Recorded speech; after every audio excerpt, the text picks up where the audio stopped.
France will begin to ease its nationwide lockdown next Monday, yet many Muslims of Arab and African origin in the poorer Parisian suburbs, which are among the hardest hit by the pandemic, are worried that Eid al-Fitr prayers could still be cancelled. Shamseddin Hafiz, chairman of the Paris Mosque's board, expressed frustration over what he saw as the exclusion of Muslims from the government's efforts to allow the resumption of religious service later this month. French Prime Minister Edouard Philippe recently stated that the government is willing to examine the possibility that religious services will be allowed to resume May 2029, which is less than a week after Eid al-Fitr is expected to take place.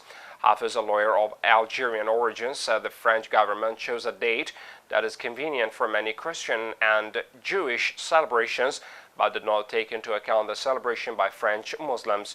The Paris Mosque consequently threatened to sue the government for discrimination. Since France's nationwide lockdown began on March 17th, congregational prayers in mosques and all other places of worship have been prohibited in the country.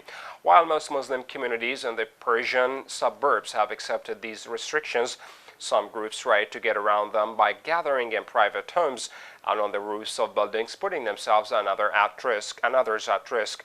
The death rate of COVID-19 in the poorer Paris suburbs, is in fact higher than in other regions, possibly due to more crowded living conditions and a lack of adherence to confinement measures.